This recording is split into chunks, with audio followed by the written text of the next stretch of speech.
one. And we are live. All right. So, welcome everyone to, I think, one of the first episodes this year. We've been kind of lagging behind a little bit, but super happy that the folks from Dagger reached out to do an episode of Let's Profile on Dagger. So today I'm joined by Gerhard. I'm gonna just switch over right away. And Gerhard already has his screen shared, and we can get kind of right to it. Here we go. So talk to us about what are we going to be looking at today? Why were you interested in doing a Let's Profile episode together? Yeah, welcome. Hey, it's great to be here. We're finally doing this. We talked about it for some number of months now. I don't even know it was 2024. It was a while, definitely a while. So I'm really happy to be here, really excited to be doing this. The context was a few weeks ago, 3 weeks ago, we discovered some deadlocks in Dagger. In the CLI and the engine weren't quite sure. And this is a pull request. Sorry, the issue. This is the issue that has the details, 7387. And I was thinking, I wish I was able to see what is happening from a CPU perspective. I wish I wish I was able to see what was going on, not just in a specific component, but all the components running on the host. Whether it's the CLI, whether it's the engine, whether it's something else, it didn't really matter. I just needed that visibility. And the first things which came to mind was polar signals and Parka, and to see how we could leverage that integration to see what is going on. So that's where we are today. Super cool. Yeah, I mean, I think the thought was definitely right. I think profiling is exactly the right tool here. So talk us through the setup that we'll be looking at today. Okay.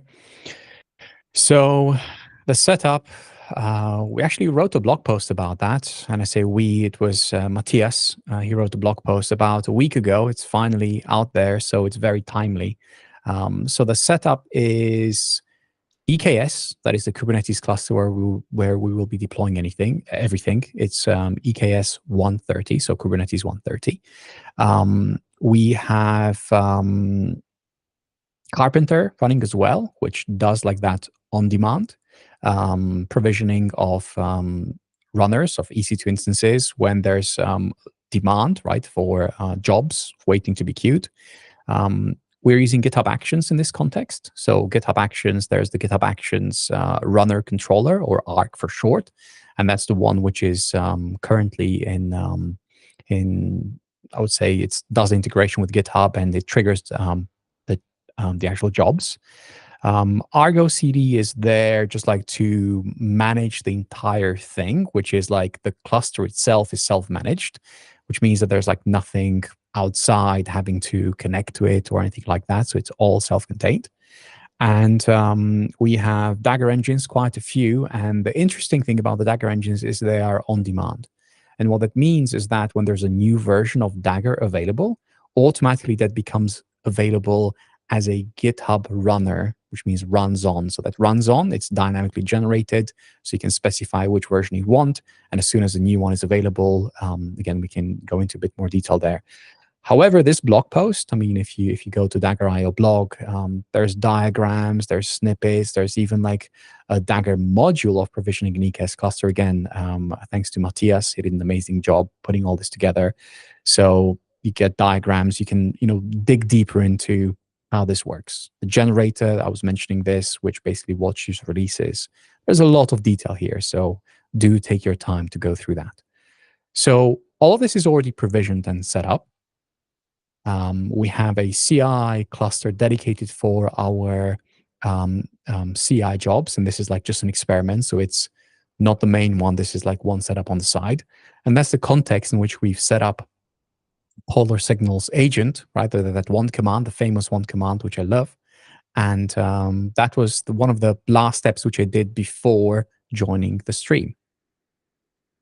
Very cool. I love that, you know, or let's have a look, because I I myself didn't have a look at the environment Hmm. basically until 30 minutes ago either. So Right. I love that, this format is so unscripted, and we'll see whether the one command thing actually, I mean, I Yeah. saw 30 minutes ago, right? But like there's the Hmm. thing about, um, just that it truly just takes one command, and everything just works, right? Yeah. It's so magic, and I like, even though I've been doing this for almost 4 years now, it always warms my heart a little when it actually works. Yeah. Cool. Yeah, I mean, shall we kind of dive into the data? Yep. Sounds good. So I can maybe very quickly show what is going on here. Just again, like a very high level. Core is the app of apps. We have monitoring set up, On Kubernetes here, stack, what just you would again, like expect, Vector as well. a We have a very high. sysadmin container, which gives us extra tooling on the various nodes. Our controller, that's the interesting one. And the one which I haven't shown is the Dagger runners. And the reason why I don't show it by default, because we generate a lot of these. So different versions. This is, for example, has Docker in Docker, different configurations. So there's quite a few things. The NVMe runners, the ones which we'll be using. And what we don't see here, and again, I was trying to get it finished, but I didn't. I ran out of time before we started the stream, is to configure the Parka agent, sorry, the Polar Signals agent, um, in a GitOps way as well, so for it to be managed with Argo. But that will come for sure, because even though we've run this manually, just like to make it work, the idea is to do it properly when we're done with this. So this is what it looks like from like what is running on the cluster of resources. And we have K9s running here as well. So if you look at all the pods, we have about 80 pods, quite a few listeners, right? Like all the Dagger ones. But this is it. This is everything that's running on the cluster. We have multiple nodes. So there's 4 nodes in total, and you can see the version. And you can see they've been running for a few days now. So this has been, prepared ahead of time. Again, thank you, Matthias, for helping out with all of this. So the end result of that is that we have a bunch of new runners registered in GitHub. And this is the thing which I was trying to emphasize, where a lot of these, actually all of these, are generated ad hoc. So you can see the version, the different CPUs, all of that. Cool. So now that we have that configured, we can start using them. And that's what was happening here. We ran this, as you can see, failed 11 minutes ago. So we just finished running this. So if you look at the setup job, right, it was basically running that V2, and it was picked up and it ran and it failed. So because we have Parka installed, again, was like that famous one command. If I do this search now, we can see exactly when that ran happened. So this is when it was running, and we can see that higher CPU usage as it was running.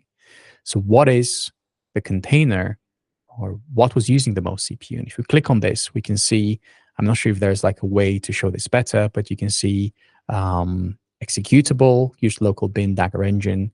How do we see more details about this? Frederick, this is a question to you. Yeah, so you can do a right click here, Uh-huh. and then you can hover over this add to query. So this is also a pretty neat thing. For those who maybe don't know, a lot of folks at Polar Signals um, are Prometheus maintainers or have been a long time, community member of Prometheus. So one thing that you'll always see with Polar Signals is that we try to make everything feel as Prometheus native as possible. But at the same time, we're also trying to fix some of the things that we feel are a little bit annoying Mhm.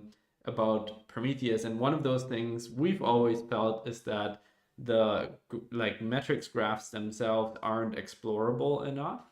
Mm. Um, and so what you can do here is you can click on these labels and they'll automatically be added to your query.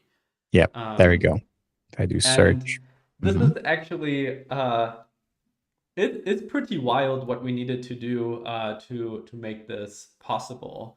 Like we wrote an entire parser for the front end that can actually do this correctly, right? Like there's no like regexing going on here or anything. Like there's a real parser doing this work.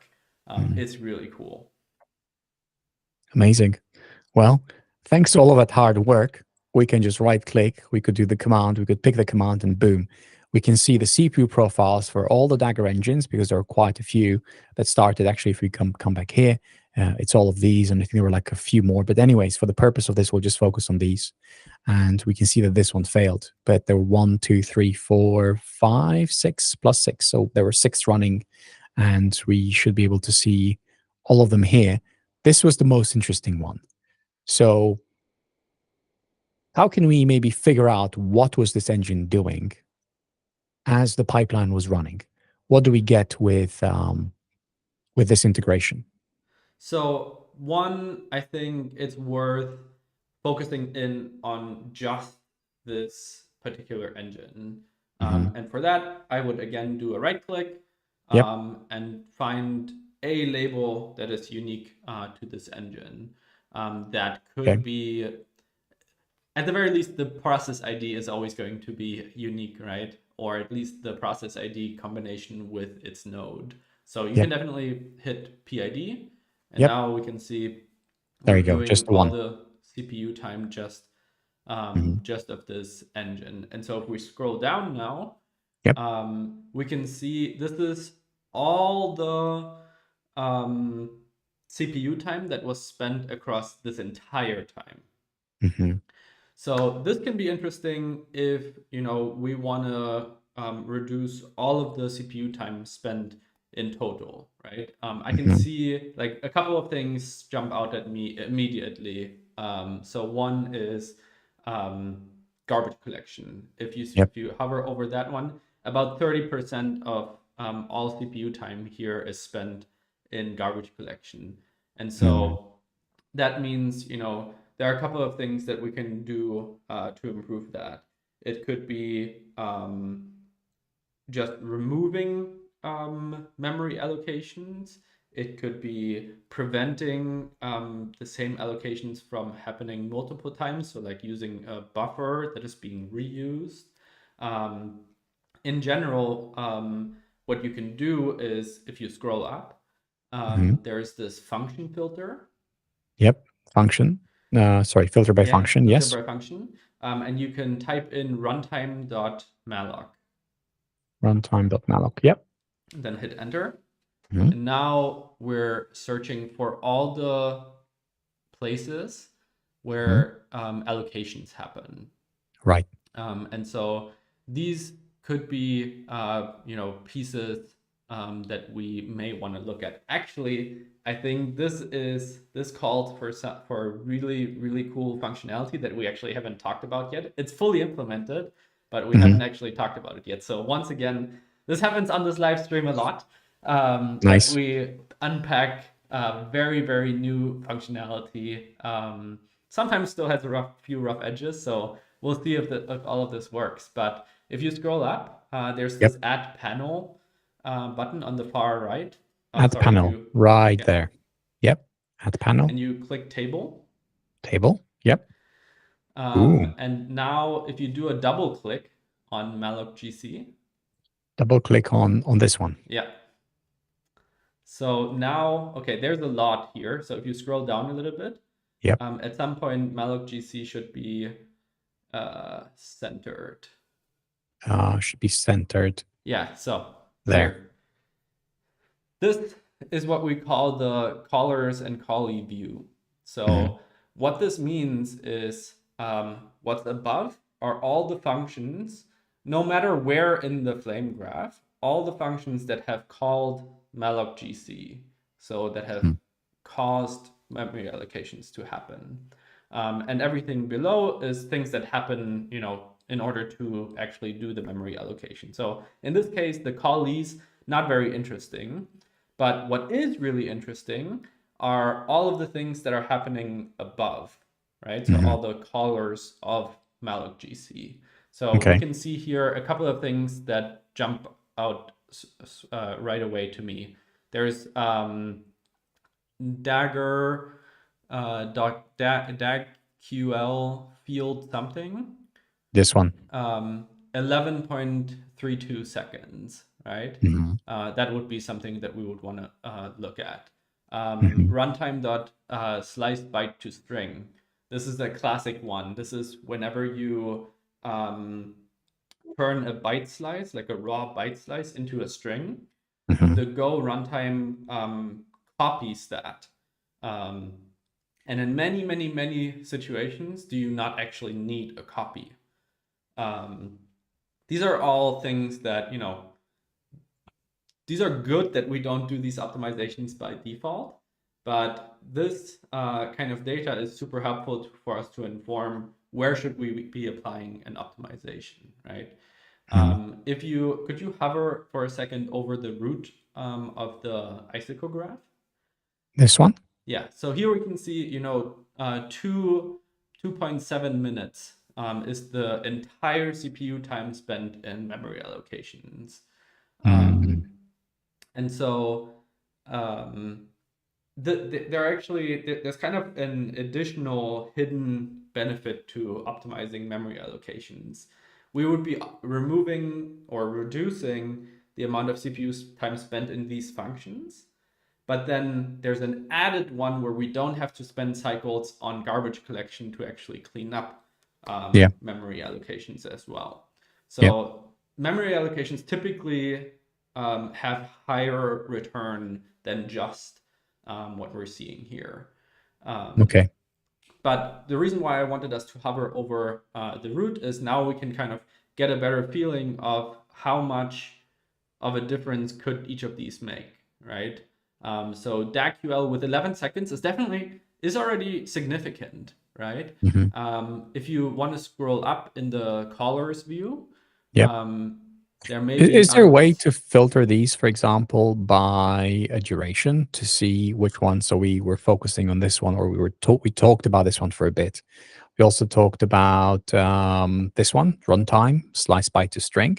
What I'm Yes. wondering is there a way to see all the callers by cumulative in descending order? So we can Yeah. do like the top one. So I full disclosure, I haven't actually tried this Okay. since it's such a new functionality. But if you click on the caret next to the This one. cumulative, Yeah. I think it should do exactly what you just said. Okay.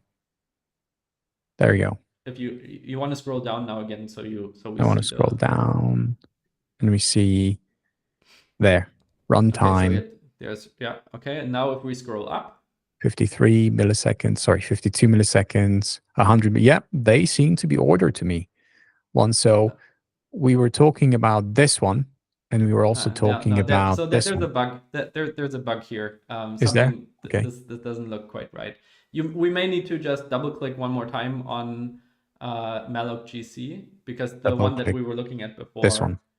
before, yeah, and Okay. now double click on it again because now we're sorted. I see. Where will the malloc GC there? Double click on it again. Yep. I double clicked on it again. Yep. Let's see. It's here. Okay, Colors that are looks above. pretty good. Yeah, Oh, scroll down. Scroll past the colors, oh, I see. Okay, I see. but Oh, but that disappears. So when I go, oh, there you go. Now it's back. okay, I see. That's something we need to fix. Mhm. So how do we know when the colors stop? Like, The point the idea was this like blue marker on the side yes. tells us. Oh, I see. But okay. Okay. Half works. That's fine. That's fine. Cool. That's but okay. that's good for us to Live note the feedback. fixes. Is anything better than live feedback? Exactly. Yes, live fixes. They're better. Much harder. All right. Anyway, so this could be a path that we may want to look at optimizing. Let's go back and see more on a higher level. Cool. So that was 30%, right? This one was 31%.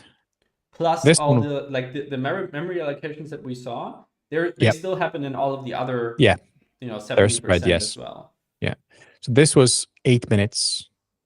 right? 8 minutes from the total time, 31%. And you're right, the allocations are like all over. That's why the malloc one was necessary for this. What about this one? Yeah, let's expand on that. So if you can click Yep. on that. Yep. So I don't know the Dagger code base very well, right? Like part of the reason why you're here. Yep. But actually, I love profiling data to inform exploring code bases, right? We're seeing what is actually executing, right? Yep. So if I just kind of go down the stack here, Yep. so I can see there's a worker, and the worker is resolving a path of some sort. I understand, at least on the surface, Dagger is about kind of resolving directed acyclic graphs, right? To kind of Yep. ultimately then perform optimizing how these jobs. I'm not sure if that's the right terminology, but the like individual pieces that can be executed get executed in the most Yep. optimal way. So then cached selected. Interesting. I don't know yet Should I what click on that. this so that Yeah. we start Yeah. here? Okay, cool. And do I double click it, or there should be enough to No. make it the This root? Yeah, I is. think this is enough to make it the root. Yeah, okay. Yeah. Okay. So there are a couple of things here. So we have a digest. That's the first one that you hovered over. This one, yeah. There's a cache that contains a I want to say probably it hashes something. That's typically a CPU bound operation hashing something. Yep. So if we go further down, we can see this is just handling of the cache, and then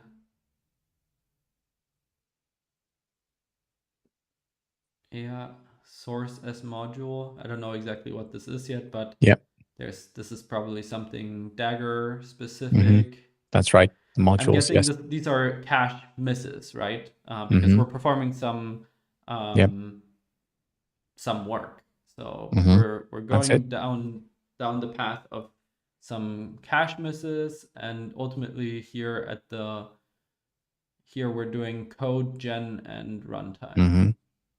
Go SDK. Yeah, that is correct. Yes. So Okay.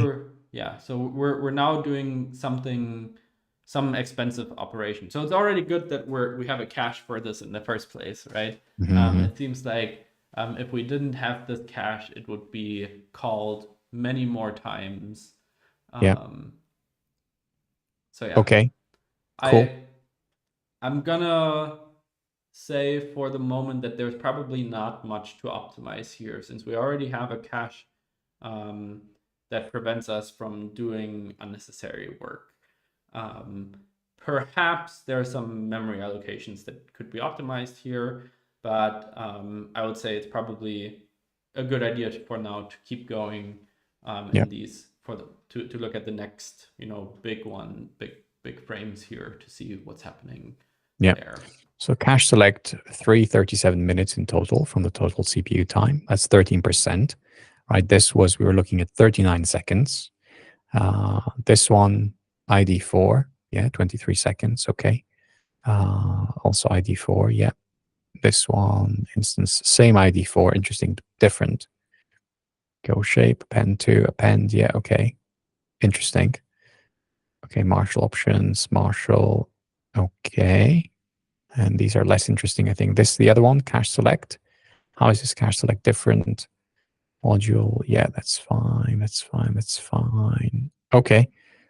So I think without digging into the codes deeper, right, you can see the schema, the module source, where it is. I'm wondering. Yeah, I would say let's dive into the code. Let's have a look at this cached select function. Would that be? I'm wondering if there's more that we can cover like on the surface rather than going too deep into one specific thing. So the one thing which I try to do, and didn't succeed, and we can, maybe try and go in that direction, is to set up scraping. So Mm-hmm. first of all, why would we want to set up scraping? What is the advantage to setting up scraping? So we talked about the magic command that installs the agent, and everything kind of starts happening automatically. Once again, this may not be super obvious, right? Like Hmm. everything we just saw required basically no setup, right? Like all we did was deploy a daemon set onto this Kubernetes cluster, and boom, all Yeah. of this data started appearing all by itself. Hmm. Um, Now, the thing about the agent is it only supports CPU profiling at the moment. We're going to be working on other things, but kind of we've been focusing on making sure that we can cover as many languages as possible, and then we'll build other kinds of profilers on top of that. So the kind of escape route for using other profilers if they already exist is or one of the ways is to use this scraping, and particularly in the Go ecosystem, um, it's quite widely um, it's built deeply into the Go runtime, these profilers. And so you can get information about the heap memory usage, about where allocations happen, um, where blocking behavior is happening, where mutex contention is happening, where Go Yeah. routines are created. There are even custom profilers. This foreground profiler is pretty interesting as well. Hmm. Um, this basically um, combines on and off CPU um, time together. This can be super helpful when you have I/O or network stuff that's happening that you're waiting for. Um, that's something that you don't see on CPU profiling, because nothing is actually happening on the CPU while you're waiting for this like network request to return, for example, right? And Hmm. so this is why off or on and off CPU profiling together could be super interesting in one view. Hmm. This is all stuff that is fully supported by polar signals, because everything that we do just has to be in the pprof format. As a matter of fact, the agent actually also produces profiling data in the pprof format, um, and then sends it to the server side. So every time we can get profiling data into the pprof format, it's already supported Got it. by the platform. Okay, so this looks very interesting. I don't know whether we'll get as far as this, but the thing that I was trying to do is to enable pprof on the client and the engine Mm-hmm. before we start the stream. I've hit a few issues there, and maybe we can take it from there, like resume that session to figure out how can we enable this scraping for. I think the CLI will be the easier one, and the engine we can do it maybe now, maybe later. Let's see how the first one goes. So the first thing which I would like to do, I would like to make sure that we were looking, by the way, at the engine. So I'm Yeah. going to remove these and I'm going to look at everything again. And I would like to look at the CLI instead. So is there a way to exclude a specific command? So what I want to do is if I right click, I want to do the opposite where the command is not Dagger engine. Yeah.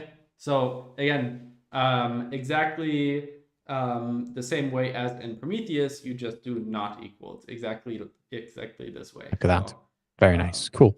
there you go. Okay, so what is this one? This is Argo. So this is another thing that we wouldn't want to do. So command, yeah, that's the one. Did I do it? Right Yeah, click, you add to did. query. So this is Oh, actually it's somewhat intentional that this happens this way, because basically what the parser decides here is I'm gonna replace all occurrences of com equals mm, or of any com filters with the exact filter of com equals what was it Argo CD in this case, because yeah. you know it would be conflicting. Like it doesn't really make sense to have com not equals Dagger and com Mhm. equals Got it. Argo CD. But what we can still do is we can just continue typing the query. So you can do comma, com And then, unequals. yep. Okay. So just keep adding it. Got it. Not equals. That's it. That's what we want. Cool. So let's do search. Okay. What is this one? So we have quite a few. That's carpenter.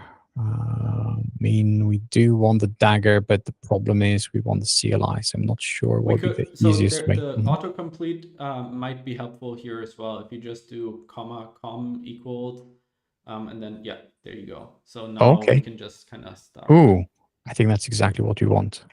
Let's try that.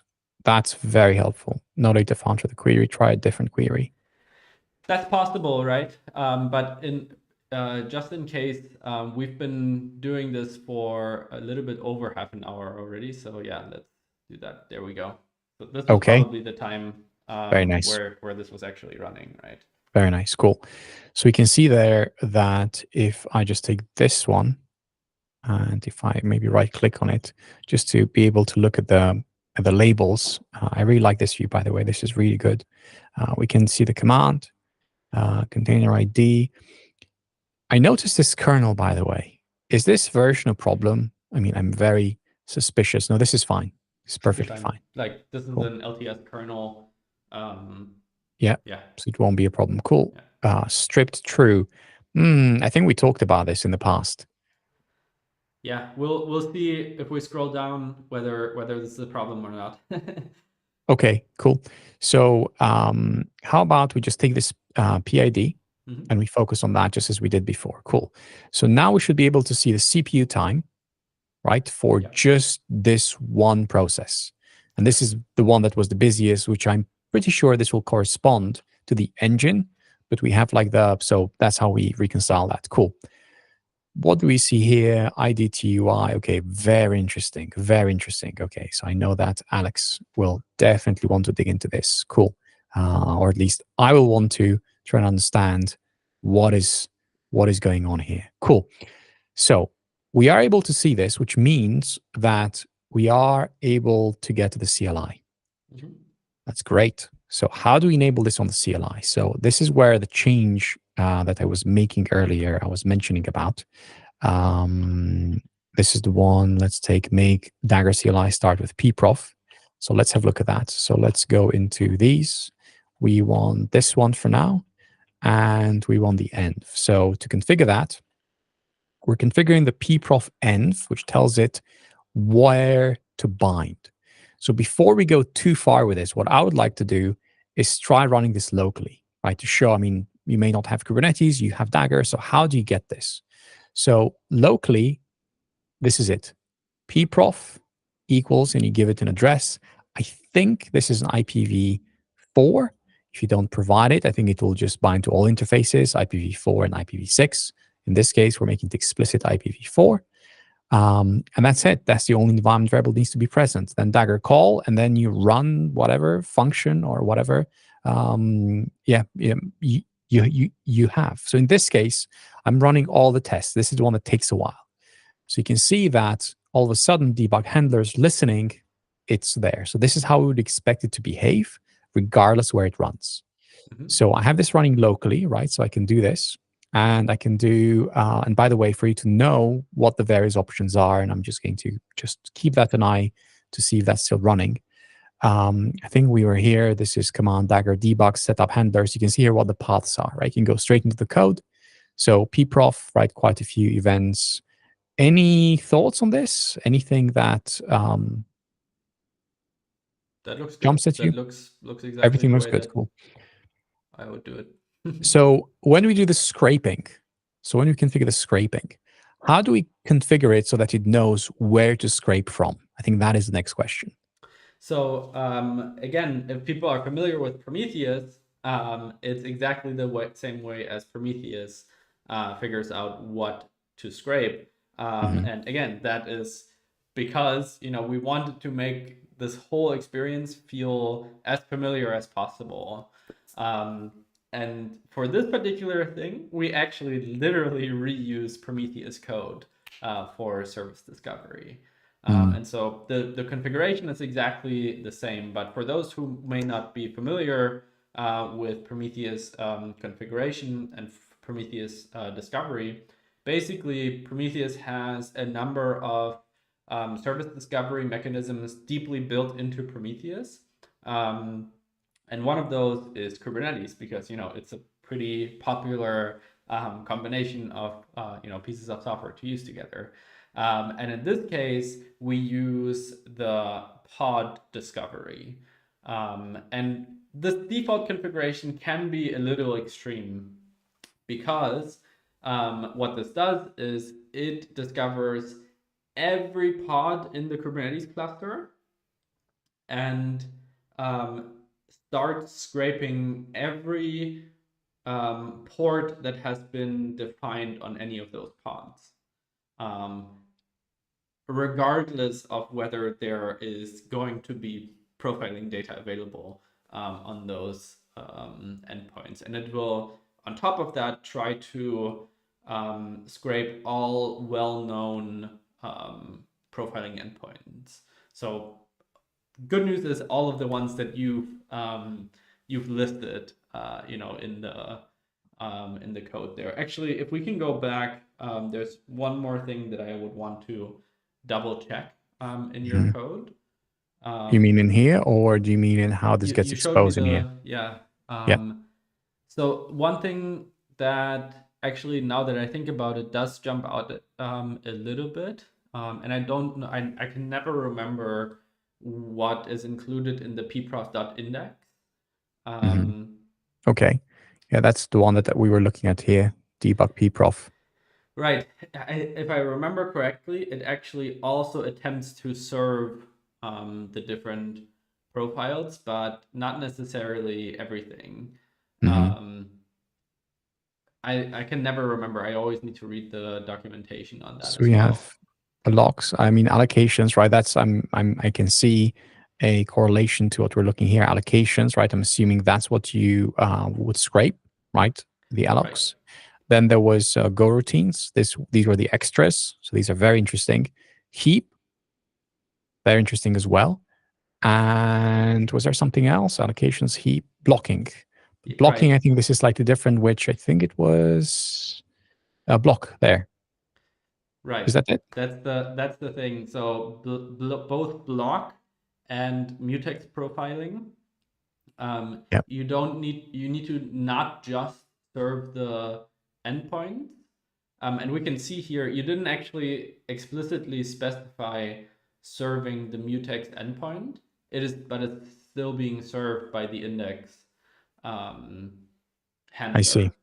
handler. I see. So that's actually a good thing, right? Uh-huh. But it means, sorry, the second thing that you need to do in order for this to work is you need to also add a piece of code that says the sampling rate at Mhm. which you want to sample blocking operations and mutex contention. Okay. Um, I And would also have to look up the documentation on how to do that. and that's pprof, right? So that's a configuration in here which would need to change to get that to get those details. Cool. That's great. So we can leave that there, right? We can follow up with that because again, we're starting to go too deep. I would still like us to focus on like the breadth of this integration. Mm-hmm. Um, let's figure out now that we know that the CLI can expose this. We've seen how it exposes it locally. Let's configure this when it runs in the context of the Kubernetes cluster, which is that's where we've hit this. So I know that when I've applied this config, the listeners were not being created. Sorry, not the listeners, the runners were not being created. So there's something wrong in this config. Mm-hmm. Mm-hmm. Do you see what the problem is? Because I mean, there is very little change here, and I can open tmux just to see what was changed here. So literally, it was pprof, the environment variable, and that we know that is correct, right? Because we already have one there already set. So this looks right to me. And the second thing is ports. I think ports are. Is there something about the ports definition that might be off? Yeah, maybe. I mean, that's possible. It's possible. So The ports definition. So here it's just a regular, this is a spec, this is a container, right? We are in a containers. We have a runner container. Usually I just double check that this is like in the right place. As far as I know, it's right next to env, right? So this is very basic volume mounts. But let's double check. Do you have a canonical example that you usually look, or do you just go Kubernetes IO? I go on the Kubernetes ports. I prefer the reference doc. Yeah, container ports. So let's see, service reference, boom, that's the one. So we're looking at not the API reference, node reference. Come on, just make this a little bit bigger. Where are we looking? AP, it's not the API. No, it's not that. Yeah, no, it is the API reference. Is it? The little okay. Confusing naming. Okay. So it's not service config. It's not really that workload. I'm guessing workload. Yeah, I mean, that's pod template. Okay, we're there. So this is, I think this is a template, a pod. Template. There you go. And this is, if you go all the way up, pod. So this is an application set, but that's okay because this gets fed into template source. That's fine. Ooh, values object. I see that may be our problem. This is a actions runner controller. Helm, maybe this property doesn't exist. Maybe we can't expose. Let's see, GitHub actions runner R controller. Let's just have a look at that. Boom. Here it is. This is charts, right? This is actually, see if we go back, this is 0.8. Let me just double check. 8.2, I believe. Yeah. Just want to make sure we're looking at the right one. 8.2. And it's a tag. So 0.8. Is that right? No, 8.3. There we go. That's what we're looking for. And this is the actions scale set, right? We can see the chart, GHH runner scale set. So that's what we're looking for. And we're looking at the values. So it's possible that we are specifying a value which does not exist. And spec containers. Obviously the container, right? You can define a bunch more things. How do we check how this validates it? And we need to go into the code, right? Do we want to keep digging into this? Can we scroll up? Maybe it says that this is a full like pod template. I think this is a full pod template. Yeah, I mean, that's the assumption which I was making. That's why I thought that port should have worked. Cool. So, okay, I think that's a good assumption to keep. So let's keep going. Controller logs, yes. So Matthias suggesting that yes, we tried that and there was nothing there. That's what made this confusing. Yeah, I mean, we didn't get any errors. That was the problem. So let's go into the pod template. Let's just keep going into this. And spec, pod spec. Yeah, I think. Cool. And we're looking at ports. There we go. Ports. Container port in 32. So let's just go there. Ports. This is what we specified. Container port and then the name. Port name string. Ooh, that's a problem. Wait, no. This is correct. This must be SVC unique each pod. Okay, let's see, what is this? So dashes should be fine. What does it mean? What does it mean to be port protocol? Do we have the name? Node port, target port. You know what? What about we delete that? We don't really need it, do we? Yeah, I don't think we do. So that's okay. So we don't specify names. So we just have the container port 6060 in 32. It matches. So that looks good to me. Where's the context? I mean, I'm pretty sure it's like the neck right next to env, which is exactly where we specify. So this looks good to me. Yeah, I mean, we could, I think. Well, I mean, let's try it. Let's try the other one. So let's do the container port. That's the one. Boom. That's the other one. I just wanted to, make it descriptive. But anyways, if it doesn't work, it doesn't work. I think that's pretty much it. I mean, we have some others, but I don't want to change it everywhere. But anyways, let's just go for it since we're there. So ports, again, it's in the right place. We have the same thing. We expose it. Cool. Again, this isn't the most interesting thing, but I know that this will be buggy. So let's apply that and see if this works. So we already got some profiling data that we can explore anyway. So yeah, but I let's think roll this and is see. this is like the really interesting one where we have more, right? And we have like the whole integration. So the step to go from this to actually using it for real is very, very small, and that's what I quite like. So try to fix the Dagger CLI pprof pprof port port definition. Cool. All right. So let's apply that. And that was just do force. Cool. There it's got applied. So now all we have to do is just wait for this core, or actually it's not the core one. Anyways, this one we can refresh. This should change. It takes a minute, two. If we go to the applications, it's none of these. It's actually, if we go into, yeah, it's the applications. It's the Arc. It's the Arc controller. I think it's the runners application set. Okay, this is the one that gets generated. That's why it applies to both. So what we will see is just as these start getting rolled, there we go. We can see all the listeners disappeared now, right? So the new ones will be created. Listener. Right, they're like slowly being recreated. Cool. And we're waiting for a specific one. Let's see if I have it still here. Yeah, that's the one that we're waiting for. So as soon as this one appears, and the reason why this is the interesting one is because this is the one that takes that the longest amount of time, which basically corresponds to the CLI. So yeah. Which is interesting. I would assume that people choose the NVMe runner for it to be the fastest. Yeah. That's it. Yeah. We need some extra disks, one for Docker, one for Dagger, and they get their own dedicated NVMe disks, which makes everything go super, super quick. And yeah, that's where this a lot of the speed up comes from. By the way, this has the details, and we talk about that, why we need NVMe disks, and the impact that they have. Again, it's something specific to our pipeline, and this is, by the way, the Dagger engine, the CLI pipeline, which takes a while to run. Cool. So we have the listener.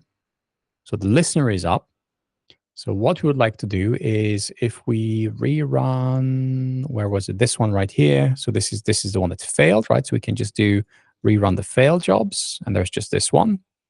And let's see it being picked up, hopefully, if we fixed it. And then if not, then yeah, we'll need to think about something else. Cool. So there you go, Dagger runner v2, right? Starting job. It's waiting for a runner to come online. Oh, seems to be working. Nice. Okay. So this is the runner. This is very, very good because this is exactly, so let me just do the home thing again. This is one that you want to see. Let's look at the definition, right? There we go, port. Nice, 6060 TCP, cool.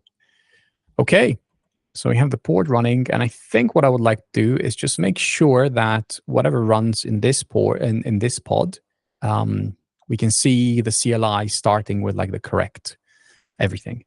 Yeah. So let's just wait for this one to come up, and we can do like a curl or something like that. And then I suppose the next step will be to set up the scraper. Yeah. So we know that this, when it runs, it takes about 10, 15 minutes. We can come back to it, until it starts.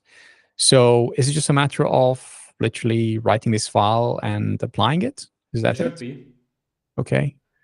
Something failed. No, it's initializing. So we can do the waiting successfully signed.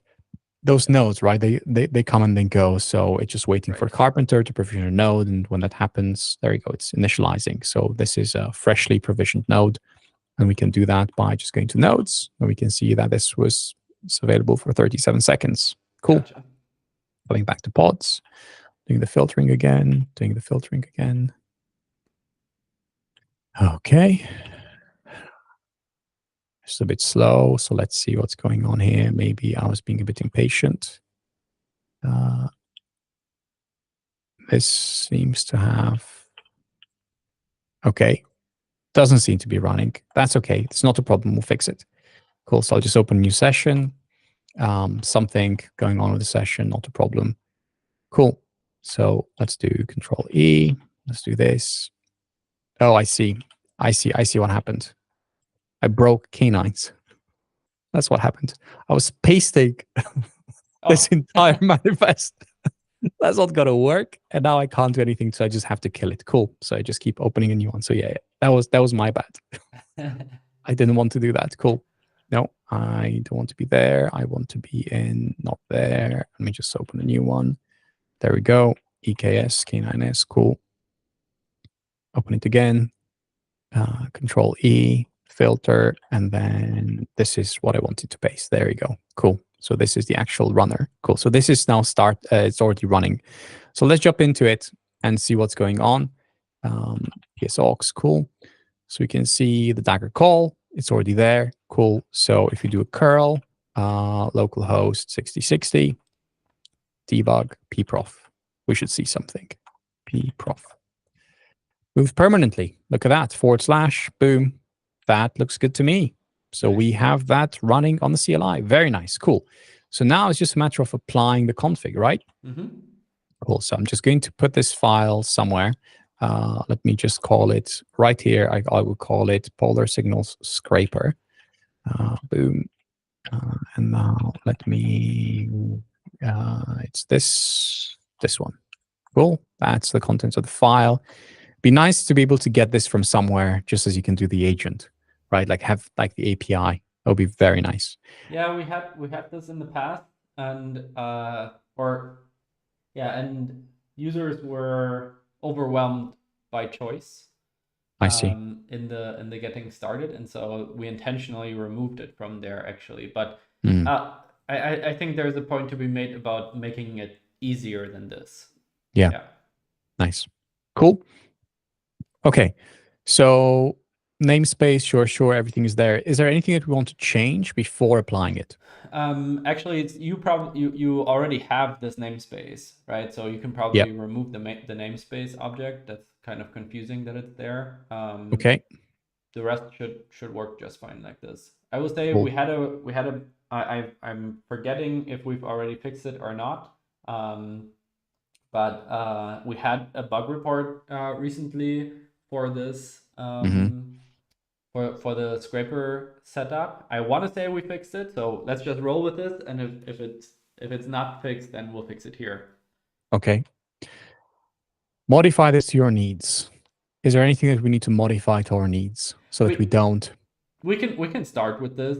Like basically, what'll happen is that it'll like spray everything in the cluster with requests, which isn't harmful. It's just a bit wasteful. Right. Scraper. Okay, running. Let's look at the logs. Starting server. Okay, that looks good to me. If you want to do a port forward to that, we can see the things that it's scraping. Let's have a look at that. Localhost 7070.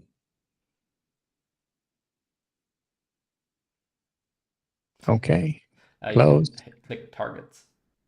Targets. Cool. Yeah. All targets available. Okay. It was just loading for a second there. So yeah, this is the thing about this. It's trying to scrape a bunch of things, and most things aren't working. But here we can see a couple of things are definitely working, and that's our runner, right? Yep, that's the one. Look at that, 6060. Cool. This is nice. This looks like it should work, and we should already be able to jump over to Polar Signals and be able to see that. You might have to refresh this one. Cool. Refresh. CPU samples. Wow, that's a lot of stuff. Cool. So what do we want to look at? Let's see. What do you think? I mean, memory use is always interesting, I think. Memory in use objects, bytes. I think bytes is usually the most interesting one. Cool. Search. You might have to remove the com equals Dagger. Yep. Yep. I didn't want to do that. There we go. Search. Okay. Yeah. Interesting. Look at that. So now you can click one of these samples. Prometheus as well. Wow. Sorry? Prometheus as well. Look. Very nice. Prometheus has it by default. This is cool. Cool. Okay. So this is Argo as well. Wow. Argo application. Wow, that's very interesting. Polar signals, the scraper itself, polar signals The agent agent. itself. Let's just maybe zoom in a little bit because there's quite a few and I would like to see the lines a little bit better. Yeah. Argo CD, Cube state Helm, metrics. cube state metrics. Node Okay. forker.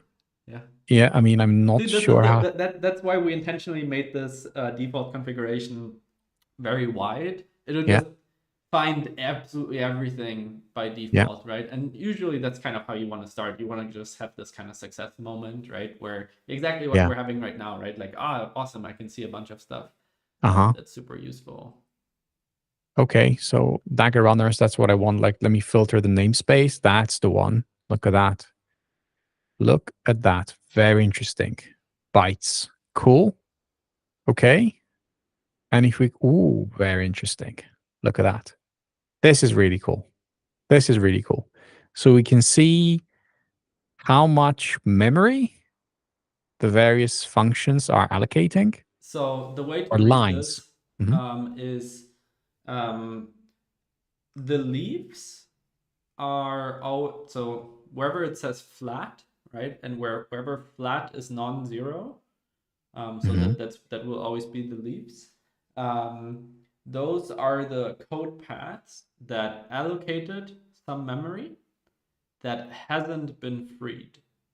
Mm-hmm. Mm-hmm. So that doesn't mean that this piece of code is currently holding this memory, but it means it's the one that allocated some memory that hasn't been garbage collected. Got it. Got it. Okay.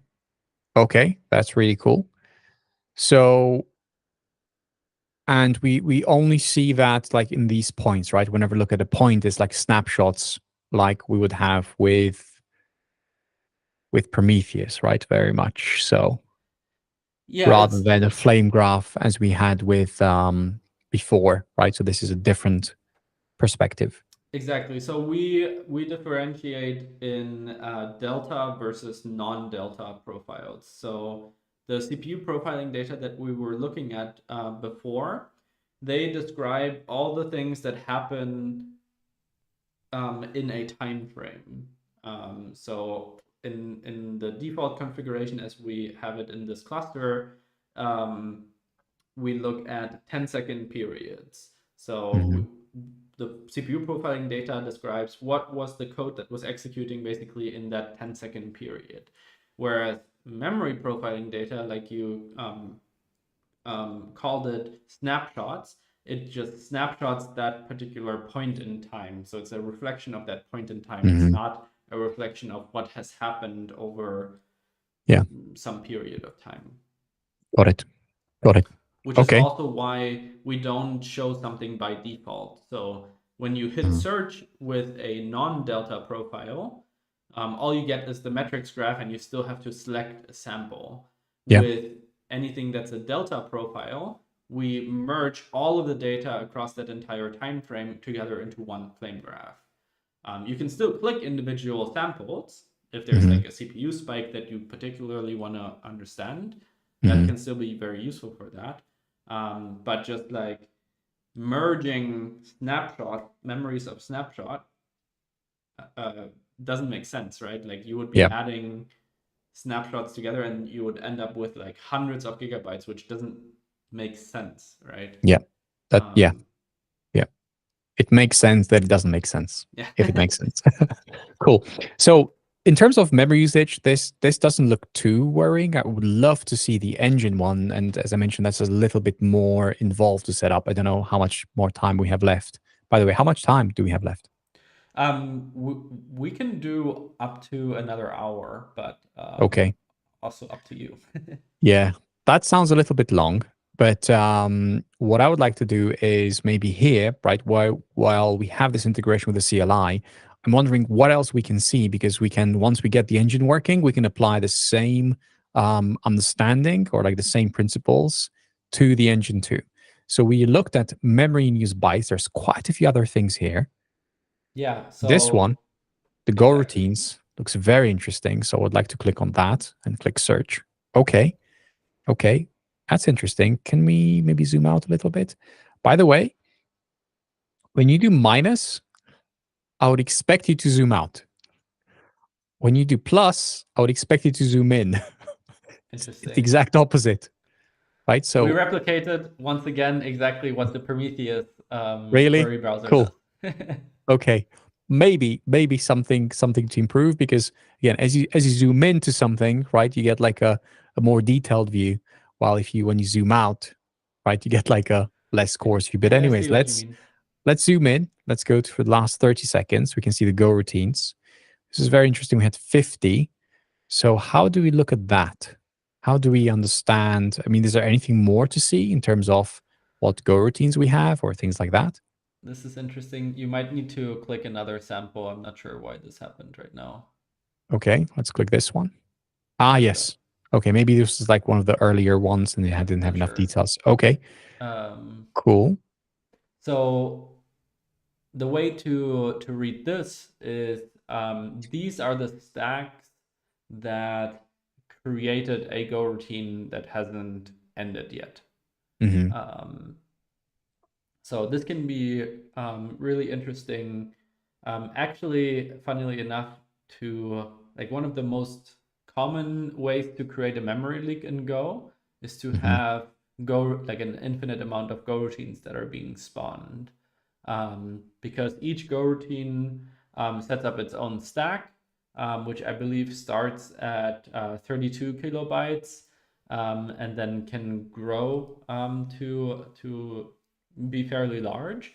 And so Hmm. if you have a lot of Go routines that then each, grow their stack to, like, I'm just gonna make up a number here, like 2 megabytes, right? But you have, 2 million Go routines or something like that, right? That ultimately creates a lot of memory pressure. Hmm. And Got it. so this memory at this Go routine profiling can be super interesting as well. Got it. So again, we have some clients, channel receive, go park. Okay. We have 10 here, right? 10 go routines created in this particular line of code, right? Client.go 637. The thing that actually creates the Go routine is the go.park. But yeah, Got it. Yep. But this is like the where it started, where it was initialized in the it's, code. it's the thing that where Yeah. Runtime is just the go runtime. you created some Hmm. code exactly. Cool. 2 go routines. Okay. 2. So I think that one gRP sync, 6 go routines. Okay. But we do see them, like I'm wondering value. Oh, that's another one. Is there a way to make this be 0? Because I assumed without looking at um, the scale that this was 0, but actually it's 46.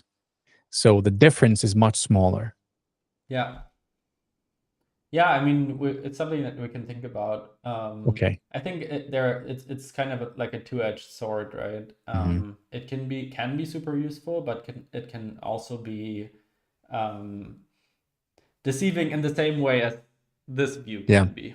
Yeah. So I think it has merit. Okay.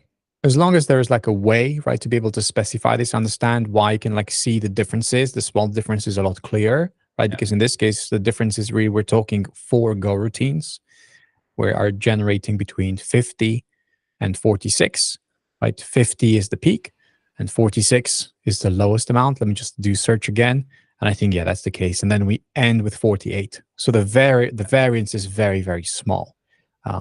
But what I didn't appreciate is that actually we always have a bunch of go routines created just by looking at the graph, assuming here it was 0. So is there a way to use compare to see which go routines um, exist here versus there, for example? Absolutely. Cool. So let's take this one, for example. Hmm. And then on the right-hand side, I think we take this one, Yeah. right? To see exactly what Just was. yeah. Okay. If you can just scroll up a little bit on the stream, I think people couldn't see it because our heads are above the right. Oh, I see what you mean. If you just Okay. scroll down a little bit so that people can see which sample was selected there. Yeah, Yeah. There we okay. go. I, It I is. I can see it now. Yeah. Cool. There we go. So yeah, that's just the one 50 on the left-hand side. And then on the right-hand side, we selected 48. So the question is, how do we see the difference between 50 and 48. What are the 2 Go routines that have been stopped, shut down, however you want to call it? Yeah. Cool. So So we may actually want to turn this around. That you instead like that you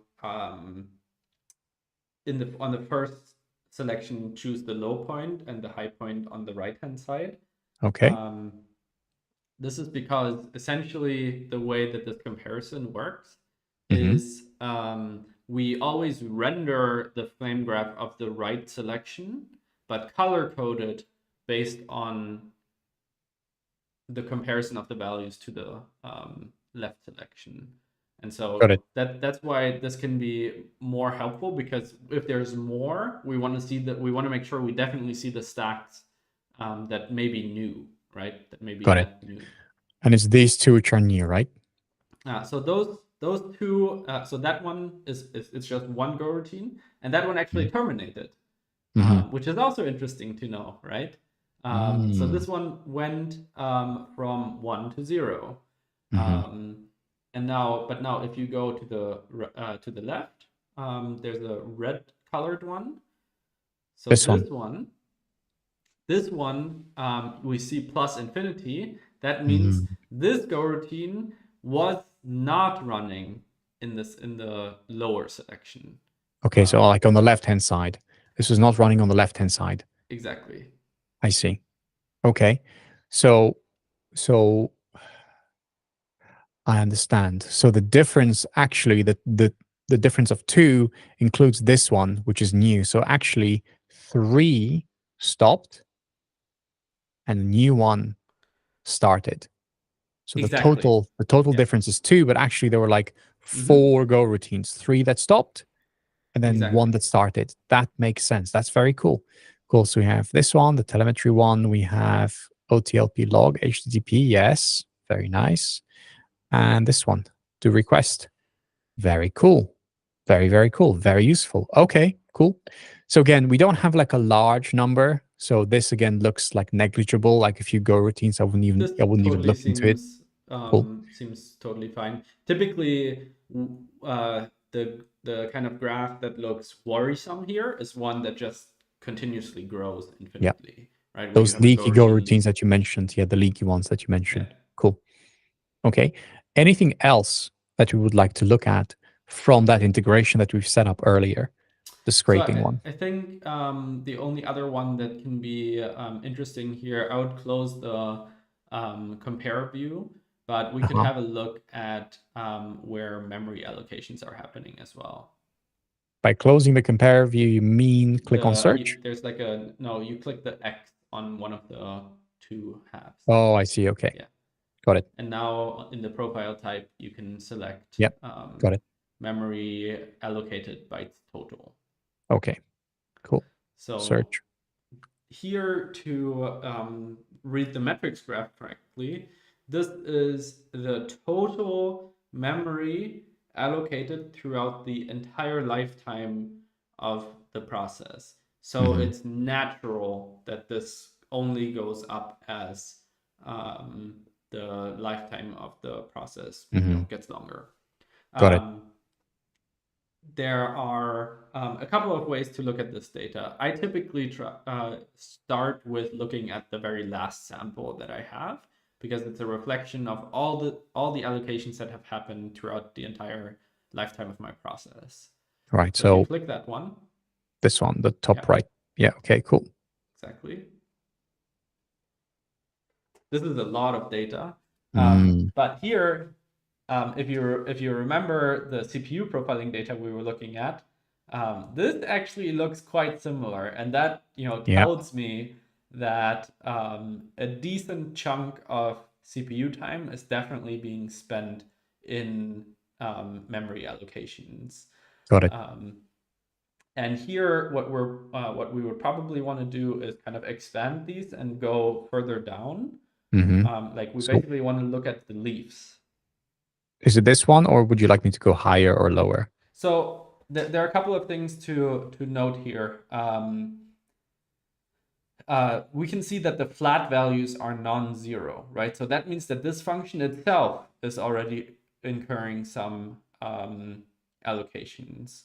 Mm-hmm. But definitely the children are. So if you click on this one, This one. Yeah. yeah, and then again click on one that's further down, yeah, walk steps, yeah. So this is interesting because it's like a recursive function, right? Mm-hmm. So in this case, I actually think that a flame graph is not necessarily the best way to look at this data. I actually, when something like this happens, I prefer looking at the table because it'll give me a much Yeah. better reflection of the um, total CPU time Mm-hmm. spent. So here we can see that walk steps Mm-hmm. uses a cumulative of 49 gigabytes, and itself has used 2.76. So not nothing, but it actually means that we should probably not be looking too much at the walk steps Mm-hmm. function. Got it. Um, and here we could now do our caller callee view again. If you do a double click on walk steps, yeah. So here, this is quite interesting. We can see that most of the time is spent in calling walk steps again, Mm-hmm. right? And then the other one is children. So it's actually the thing that the two functions we want to look at here and optimize allocations in are both the walk steps and the children function. And I'm guessing the children function, just by the name, I'm guessing this produces a new slice of children every single time when it's being called. Mm-hmm. Um, and that causes memory allocation. So one way to improve this could be to maybe reuse a slice every time that we call children, so that children doesn't have to create a new slice, grow the slice, and so on every time again. Mm-hmm. Or I don't know about the nature of the span object. If there's maybe one span object that's like long lived, it could have a byte slice that can be reused multiple times. Those would be some optimizations that I would look into. Got it. Cool. Okay. That's super helpful. I know just a person that would love to see this. Maybe he's already watching. I don't know. I will ask. So cool. So this is the memory, right? We can see the functions. I mean, it's very useful to see which function allocates the most memory and the relationship between the various functions. That was the memory allocations. We also looked at the memory in use bytes, super helpful, and CPU samples. How would we get the mutexes? Sorry, not the mutexes. Sorry, we also looked at Go routines.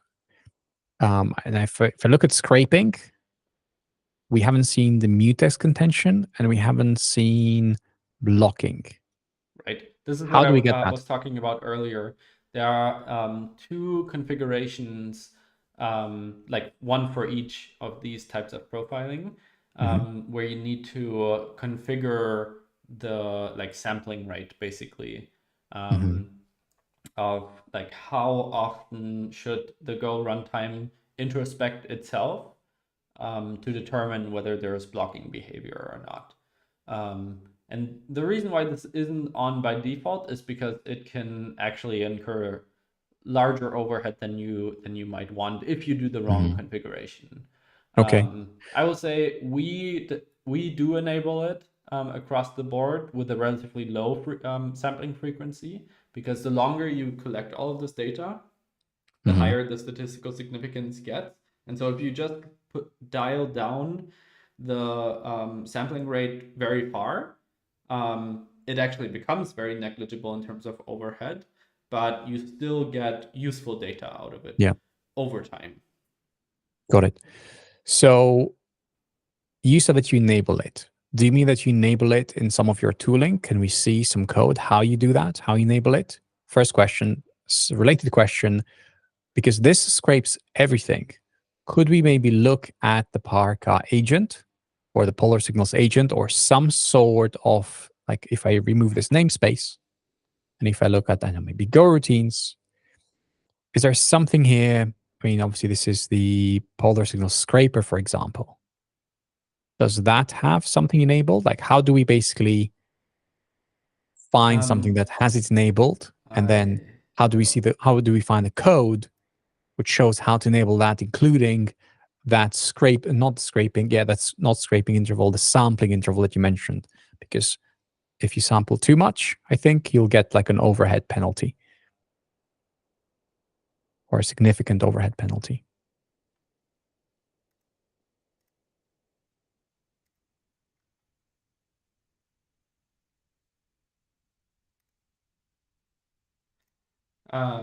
So we enable it in all components in Polar Signals Cloud, but we don't enable it in the Parka agent or in the Parka scraper. So I can't show data at the moment. Got But it. what we can do is we can have a look at the Go docs of Okay. how to enable these.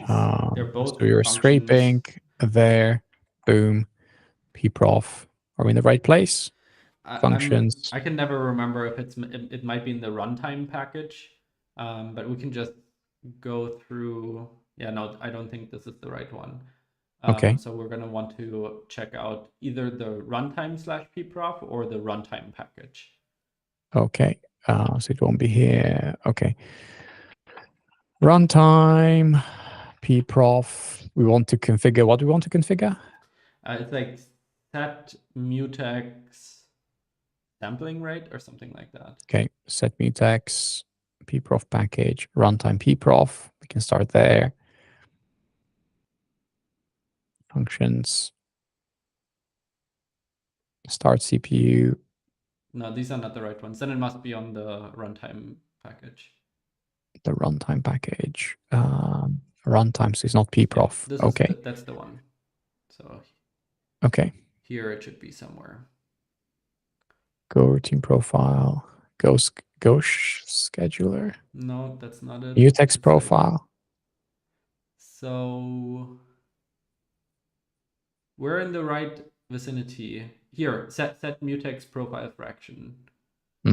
Here, this configures the sampling rate. I see. Okay. So this seems important. Let me do. There you go. Boom. Do a reminder for myself. Cool. So yeah, this is the one, and then the same one exists for the blocking profile. So block profile rate here. Set block profile rate. Cool. Okay. Very nice. Cool.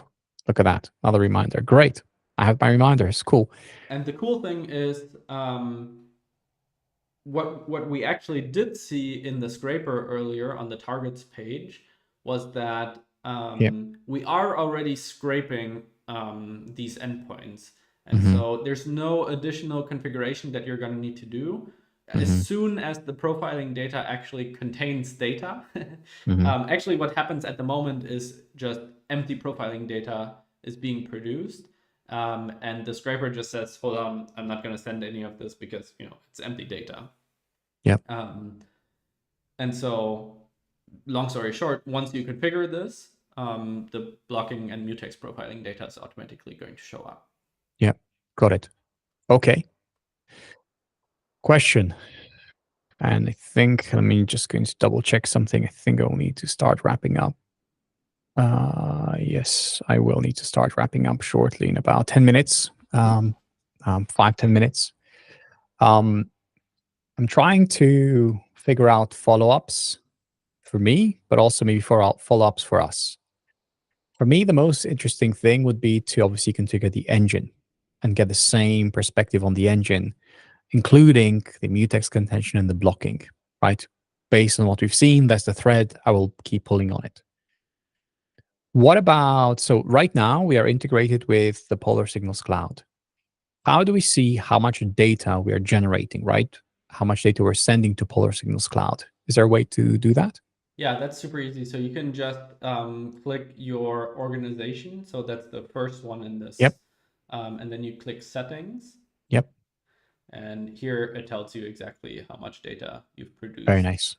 Cool. today. So today we've produced 1.6 gigabytes of data so far. Mm-hmm. Not a huge amount, right? Yep.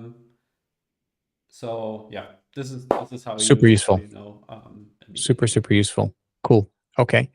So that's one. And then, so we have that, we have the data.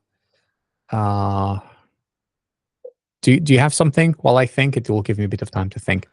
I mean, we saw a bunch of things that would be worth looking deeper into, right? We saw memory allocations both in the engine as well as the CLI. The CLI, Yep. I would even say, like I'm willing to bet that this optimizing this children's function would yield quite a lot of improvement. Yep. Um, uh, and there are definitely memory allocations in the engine as well that can be optimized. Yep. We've seen that. We've seen the sweeping right earlier. So we've seen like okay, cool. Okay, yep. Now I know that a lot of these things, or at least some of these things, are already sitting in pull requests. So for me, the value is rolling this out so that we have visibility into this longer term and see how the changes as we release new versions. Yeah. So this, as we've seen, right, I think if we click on here, yes, we can see the pod, right? That's what gives us, I'm going to right click it and do add to query just to see it a little bit better. This is version 0.11.6, right? So this tells us the version. Maybe we could do a bit more. So like we annotate it, we label it, we do something to it so that we see this a bit better, which version it is. But this is good enough for now. So this is good. And this integration comes from the scraper, right? So it's a matter of coming back here and configuring those things that we were highlighting right earlier. So it submits more labels. Where was it? I think it was further up, right here. Yeah. Right. The namespace, the pod name. If you look at the very first relabeling rule here, it actually already takes all labels on the pod and automatically adds them. Got it. Actually, in this case, we've limited them to the app.kubernetes.io ones. Yeah. But you could add individual ones here. You could go as far as saying, I want to take all of the ones that all labeled, right? Got it. That's definitely something that you could do as well. Yeah. And it's right here, Prometheus scrape config. That one has all the details, what the options are. I remember this. This is all coming back to me. Cool. Yeah. Super useful. All right. I think this is really cool. I mean, I said I was going to think about something, but I think this is enough for now in terms of finishing the integration, integrating the engine as well, which I know that we won't have time for today, but as a follow-up for sure. And then seeing how it changes over time. I think that would be the most interesting one. I would love to do another episode in maybe a couple of weeks or months where we can observe the changes over time as we kind of do the improvements. Yeah, I think that'd be really cool. Sounds great. Cool. I don't think we have any questions from the audience, but if there's anyone watching that wants to ask something, now is a good time, I think, as we prepare to wrap up. Yeah. What do you normally do towards the end of a stream? What is your process? I mean, we just do the usual spiel of where can people find us, where can people find Dagger. So yeah, maybe let the audience. I can talk about that. Yeah, sure. So Dagger.io, right? Really easy. You go there and you explore. There's a lot of stuff to see in terms of what it is, how it works, stuff like that. The docs, they're getting very, very good. Vikram is doing amazing work and a bunch of people are helping.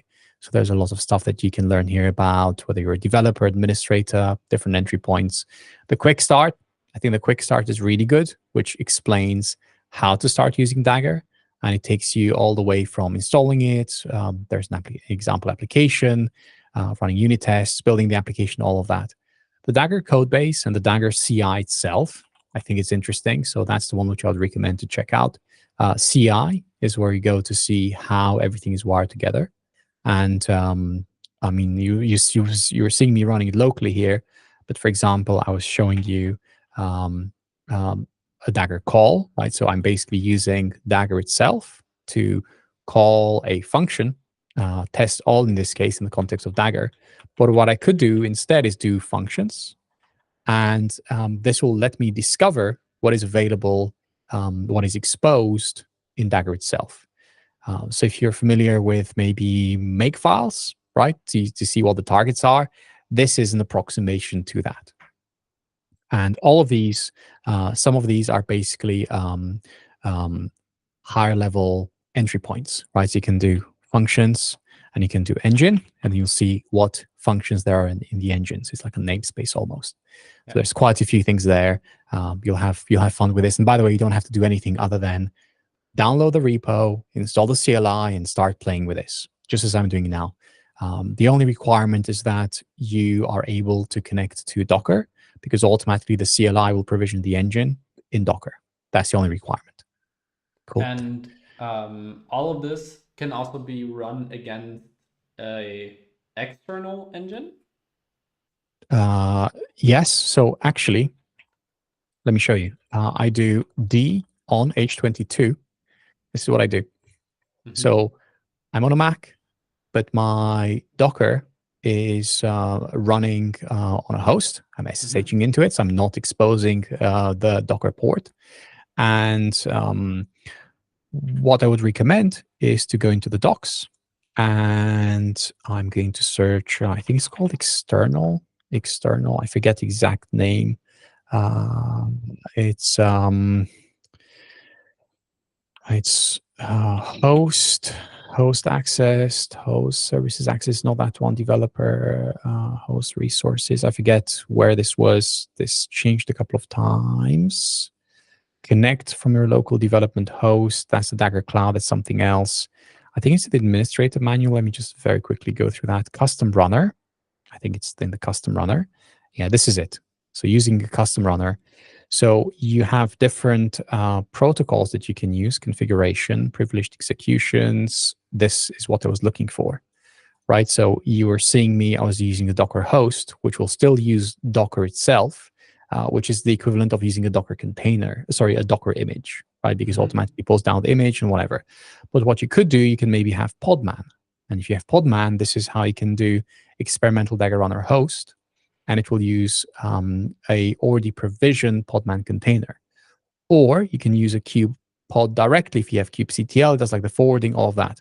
Unix and TCP are especially interesting if, for example, let's say you have some engines running wherever using Tailscale, and they're available via your Tailscale agent. So then you can connect wherever they are. It doesn't matter where it runs.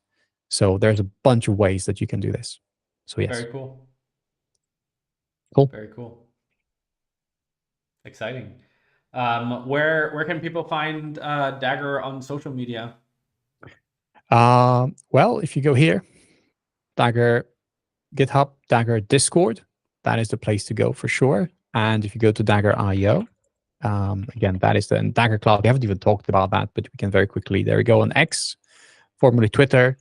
The button is right there. Click on it. Also, quite a few things happening on GitHub, so that's the one to follow.